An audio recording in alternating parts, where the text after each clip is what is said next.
The Way to Wealth by Benjamin Franklin. A collection of advice from Poor Richard's Almanac, published by Benjamin Franklin under the pseudonym Richard Saunders. Courteous reader, I have heard that nothing gives an author so great pleasure as to find his works respectfully quoted by others. Judge, then, how much I must have been gratified by an incident I am going to relate to you. I stopped my horse lately where a great number of people were collected at an auction of merchants' goods. The hour of the sale not being come, they were conversing on the badness of the times, and one of the company called to a plain, clean old man with white locks, "Pray, Father Abraham, what think you of the times? Will not these heavy taxes quite ruin the country? How shall we ever be able to pay them? What would you advise us to do?" Father Abraham stood up and replied, "If you would have my advice, I will give it to you in short. For a word to the wise is enough, as Poor Richard says." They joined in desiring him to speak his mind, and gathering round him, he proceeded as follows. "Friends," said he, "the taxes are indeed very heavy, and if those laid on by the government were the only ones we had to pay, we might more easily discharge them. But we have many others, and much more grievous to some of us. We are taxed twice as much by our idleness, 3 times as much by our pride, and 4 times as much by our folly. And from these taxes the commissioners cannot ease or deliver us by allowing an abatement. However, let us hearken to good advice, and something may be done for us. God helps them that help themselves, as Poor Richard says. It would be thought of a hard government that should tax its people 1/10 of their time to be employed in its service. But idleness taxes many of us much more. Sloth, by bringing on diseases, absolutely shortens life. Sloth, like rust, consumes faster than labor wears, while the used key is always bright, as Poor Richard says.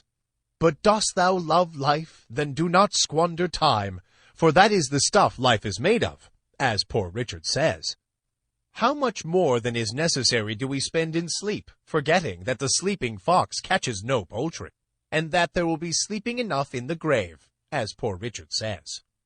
If time be of all things the most precious, wasting time must be, as Poor Richard says, the greatest prodigality, since, as he elsewhere tells us, lost time is never found again, and what we call time enough always proves little enough. Let us then up and be doing, and doing to the purpose, so by diligence shall we do more with less perplexity. Sloth makes all things difficult, but industry all easy. And he that riseth late must trot all day, and shall scarce overtake his business at night, while laziness travels so slowly that poverty soon overtakes him. Drive thy business, let not that drive thee, and early to bed and early to rise makes a man healthy, wealthy, and wise, as Poor Richard says. Methinks I hear some of you say, must a man afford himself no leisure? I will tell thee, my friend, what Poor Richard says. Employ thy time well, if thou meanest to gain leisure, and since thou art not sure of a minute, throw not away an hour. Leisure is time for doing something useful. This leisure the diligent man will obtain, but the lazy man never. For a life of leisure and a life of laziness are 2 things.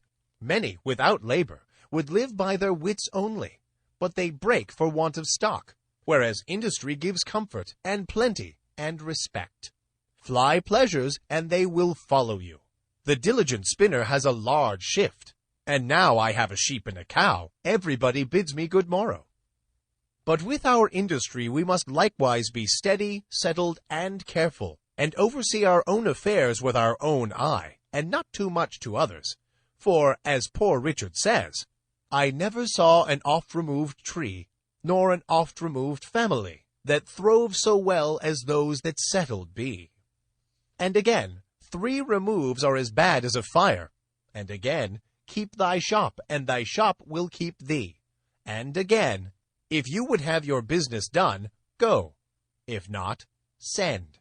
And again, he that by the plough would thrive, himself must either hold or drive. And again, the eye of a master will do more work than both his hands.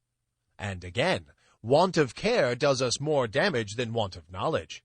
And again, not to oversee workmen is to leave them your purse open. Trusting too much to others' care is the ruin of many. For in the affairs of this world men are saved not by faith, but by the want of it. But a man's own care is profitable. For, if you would have a faithful servant, and one that you like, serve yourself. A little neglect may breed great mischief. For want of a nail the shoe was lost. For want of a shoe the horse was lost. And for want of a horse the rider was lost, being overtaken and slain by the enemy. All for want of a little care about a horseshoe nail. So much for industry, my friends, and attention to one's own business. But to these we must add frugality, if we would make our industry more certainly successful. A man may, if he knows not how to save as he gets, keep his nose all his life to the grindstone, and die not worth a groat at last. A fat kitchen makes a lean will, and many estates are spent in the getting, since women for tea forsook spinning and knitting, and men for punch forsook hewing and splitting. If you would be wealthy, think of saving as well as getting. The Indies have not made Spain rich, because her outgoes are greater than her incomes. Away then with your expensive follies, and you will not then have so much cause to complain of hard times, heavy taxes, and chargeable families. For women and wine, game and deceit, make the wealth small and the want great. And further, what maintains one vice would bring up 2 children. You may think perhaps that a little tea or a little punch now and then, diet a little more costly, clothes a little finer, and a little entertainment now and then, can be no great matter. But remember, many a little makes a mickle. Beware of little expenses. A small leak will sink a great ship, as poor Richard says. And again, who dainties love shall beggars prove, and moreover, fools make feasts and wise men eat them. If you would know the value of money, go and try to borrow some. For he that goes a-borrowing goes a-sorrowing, as poor Richard says. And indeed, so does he that lends to such people when he goes to get it in again. Poor Dick further advises, and says, Fond pride of Drew is sure a very curse. Ere fancy you consult, consult your purse. And again, pride is as loud a beggar as want, and a great deal more saucy. When you have bought one fine thing, you must buy 10 more, that your appearance may be all of a piece. But poor Dick says, it is easier to suppress the first desire than to satisfy all that follow it. And it is truly folly for the poor to ape the rich, as for the frog to swell in order to equal the ox. Vessels large may venture more, but little boats should keep near shore. It is, however, a folly soon punished, for, as poor Richard says, pride that dines on vanity sups on contempt. Pride breakfasted with plenty, dined with poverty, and supped with infamy. And, after all, of what use is this pride of appearance for which so much is risked, so much is suffered? It cannot promote health, nor ease pain. It makes no increase of merit in the person. It creates envy. It hastens misfortune. But what madness must it be to run in debt for these superfluities? When you have got your bargain, you may, perhaps, think little of payment. But as poor Richard says, creditors have better memories than debtors. Creditors are a superstitious sect, great observers of set days and times. The day comes round before you are aware, and the demand is made before you are prepared to satisfy it. Or, if you bear your debt in mind, the term, which at first seems so long, will, as it lessens, appear extremely short. Time will seem to have added wings to his heels as well as his shoulders. Those have a short Lent who owe money to be paid at Easter.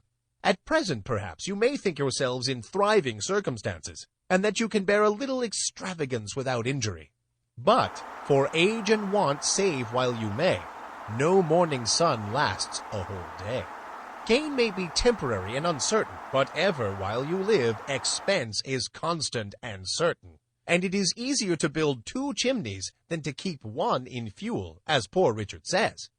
So, rather go to bed supperless than in debt. Get what you can, and what you get hold. 'Tis the stone that will turn all your lead into gold. And when you have got the philosopher's stone, make sure you will no longer complain of bad times or the difficulty of paying taxes. This doctrine, my friends, is reason and wisdom. But after do not depend too much upon your own industry, and frugality and prudence, though excellent things, for they may all be blasted without the blessing of heaven. And therefore ask that blessing humbly, and be not uncharitable to those that at present seem to want it, but comfort and help them. Remember, Job suffered, and was afterward prosperous. And now, to conclude, experience keeps a dear school, but fools will learn in no other, as Poor Richard says, and scarce in that. For it is true, we may give advice, but we cannot give conduct. However, remember this, they that will not be counseled cannot be helped, and further, that if you will not hear reason, she will surely rap your knuckles, as Poor Richard says.